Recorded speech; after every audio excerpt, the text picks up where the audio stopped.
இதுதான் Melbourne peak வின்டருங்க. இப்போ மணி 9:30 morning.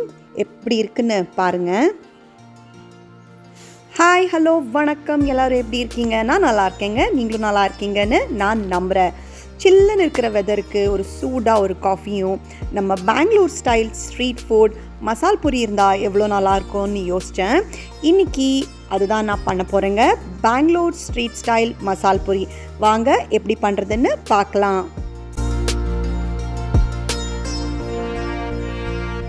முதல்ல ஒரு 200 கிராம் காஞ்ச பட்டாணிங்க. அது நான் கொஞ்சம் வார்ம் வாட்டரில் 4-5 மணி நேரம் ஊற வைக்க போகிறேன். உங்களுக்கு வேணும்னா ஓவர் நைட் கூட ஊற வைக்கலாம். இந்த ஊற வச்ச பட்டாணியை ஒரு ப்ரெஷர் குக்கரில் கொஞ்சம் மஞ்சத்தூளும் அப்புறம் கொஞ்சம் உப்பும் போட்டு அது கூடவே 3 உருளைக்கிழங்கு கட் பண்ணி நான் போட்டு இதை வேக வைக்க போகிறேன்.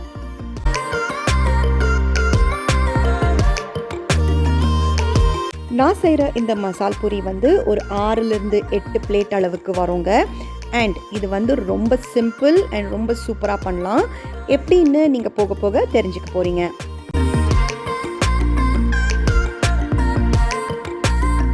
இப்போ இதை நாங்கள் 2 விசில் தான் வேக வைக்க போகிறோம்.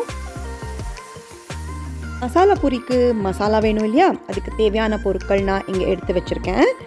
கொஞ்சமாக பூண்டு, அப்புறம் கொஞ்சமாக இஞ்சி, ஒரே ஒரு பட்டை, 3 லவங்கம், ஒரு 1/4 ஸ்பூன் பெப்பர், ஒரு தக்காளி, ஒரு 4-5 பச்சை மிளகா, அப்புறம் ஒரு வெங்காயம். அதை ஸ்லைஸாக கட் பண்ணி வச்சுருக்கேன். இப்போது ஒரு பாத்திரத்தை வச்சு கொஞ்சமாக எண்ணெய் விட்டுக்கோங்க. ஒரு 2 ஸ்பூன் எண்ணெய் இருந்தால் போதுங்க. அது காஞ்ச உடனே நாங்கள் இதில் வெங்காயம் போட்டு ஒரே ஒரு நிமிஷம் வதக்கிக்க போகிறோம். ரொம்பலாம் வதங்கணும்னு தேவையில்லைங்க. 1-1.5 நிமிஷம் நீங்கள் வதக்கினா போதும்.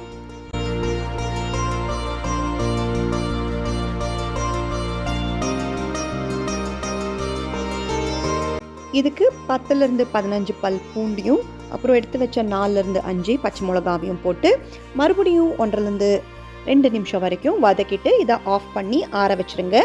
இது கூடவே நாங்கள் மற்ற மசாலாவும் சேர்த்து இதை மிக்சியில் ஃபைன் பேஸ்ட்டாக பண்ணிக்க போகிறோம். குக்கர்லேருந்து வேக வச்ச பொட்டேட்டோ உருளைக்கிழங்க எடுத்து செப்பரேட்டாக வச்சுக்கணுங்க. இதை ஸ்மாஷ் பண்ணி வச்சுக்கணும். அப்புறம் வேக வச்ச பட்டாணியில் ஒரு 4 கரண்டி பட்டாணி நான் எடுத்து வச்சுக்க போகிறேன். ஏன்னா அது கார்னிஷ் பண்ணுறதுக்கு நாங்கள் பிளேட் பண்ணுறப்போ யூஸ் ஆகும்னு அதை எடுத்து வைக்கிறேன். அப்புறம் இதிலிருந்து ஒரு கரண்டி பட்டாணி உங்களுக்கு மசாலாக்கும் தேவைப்படும்.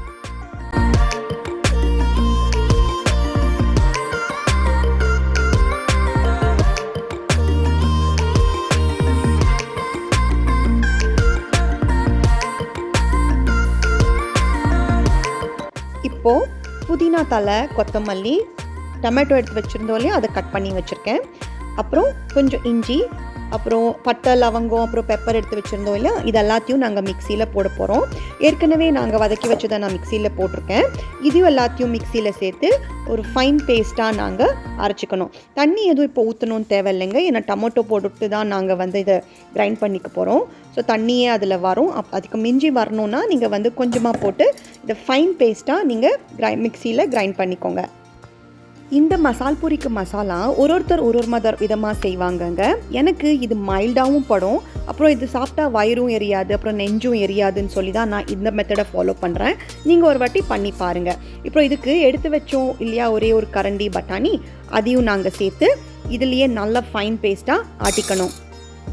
இந்த பட்டாணி நாங்கள் போடுறோம் இல்லையாங்க, அதுதான் நம்ம மசாலாவுக்கு திக்னஸ் கொடுக்க போகுது. அப்புறம் கொஞ்சம் பொட்டேட்டோவும் நாங்கள் ஸ்மாஷ் பண்ணி ஆட் பண்ணுவோம். அதை பார்க்கலாம். இப்போ பாருங்கள் எவ்வளோ மையாக நான் அரைச்சி வச்சுருக்கேன். ஆக்சுவலி இது இன்னும் மையாக அரைக்கணும்.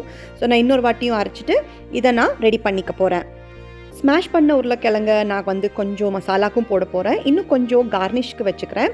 திருப்பி அதில் பானிபூரி வேணும்னா அந்த பூரிக்குள்ளே இந்த பொட்டேட்டோவும் போட்டு சாப்பிட்லான்னு சொல்லி நான் அதுக்கும் சேர்த்து 2 எடுத்து வச்சுருக்கேன்.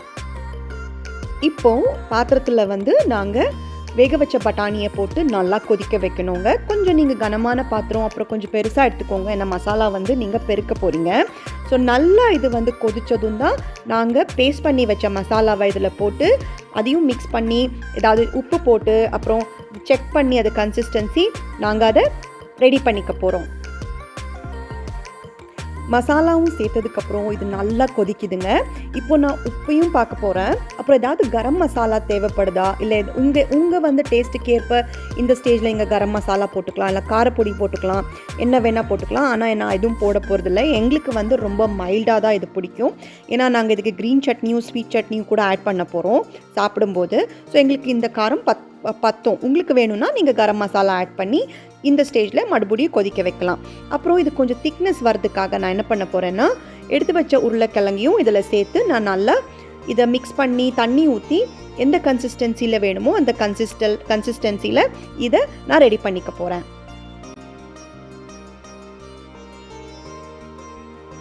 எவ்வளோ உங்களுக்கு இந்த மசாலா கொதிக்குதோ அவ்வளோ டேஸ்ட் வருங்க. ஸோ நீங்கள் இதை வந்து கண்ணு மூடிட்டு ஒரு மீடியம் ஃப்ளேமில் 10லேருந்து 15 நிமிஷம் கொதிக்க வைக்கலாம். ஆனால் அப்பப்போ நீங்கள் மிக்ஸ் பண்ணிகிட்டே இருக்கணும். என்னோட மசாலா ரெடி ஆகிடுச்சுங்க. இப்போ நான் இதை பிளேட்டிங் பண்ணிக்க போகிறேன். வாங்க எப்படி பிளேட் பண்ணுறதுன்னு பார்க்கலாம். ஸ்ட்ரீட் ஸ்டைல் மசால் பூரிக்கு என்னென்ன வேணுமோ எல்லாம் எடுத்து வச்சுருக்கேங்க. வெங்காயம், கொத்தமல்லி தழை, கேரட், தக்காளி பொடியாக நறுக்கினது, அப்புறம் ஸ்வீட் சட்னி, கார சட்னி நான் எடுத்து வச்சுருக்கேன். இந்த ரெசிபி நான் ஏற்கனவே அப்லோட் பண்ணியிருக்கேன். நான் டிஸ்கிரிப்ஷன்லேயும் அதை லிங்க் கொடுக்குறேன். அப்புறம் கொஞ்சம் உருளைக்கிழங்கு, அப்புறம் பூரி. இது வந்து நான் கடையில் தான் வாங்கிட்டு வந்தேங்க. இதில் நீங்கள் ரெடி பண்ணிக்கணும். அப்புறம் கொஞ்சம் வேணால் சேவ் போட்டுக்கலாம். அப்புறம் கொஞ்சம் பட்டாணி. இதை எப்படி நாங்கள் பிளேட் பண்ண போகிறோன்னா, ஒரு 4-5 பூரி எடுத்து நாங்கள் ஸ்மாஷ் பண்ணி போட்டுட்டு செஞ்ச மசாலாவை நாங்கள் உங்களுக்கு எவ்வளோ தேவையோ அவ்வளோ நாங்கள் மேலே போட்டுக்கலாம். நான் இப்போது எப்படி காமிக்கிறேனோ அதே ஸ்டைலில் நீங்கள் பிளேட் பண்ணி பாருங்கள். சாப்பிட அவ்வளோ நல்லாயிருக்கும். இதை வந்து நீங்கள் சுட சாப்பிடணுங்க. எங்களுக்கு இது வந்து ஆளுக்கு ஒன்றுக்கு 2 பிளேட் கூட நாங்கள் சாப்பிடுவோம். ஒரு ஃபுல் மீல் மாதிரியே இருக்கும். ஏன்னா எல்லாமே இதில் இருக்கும்.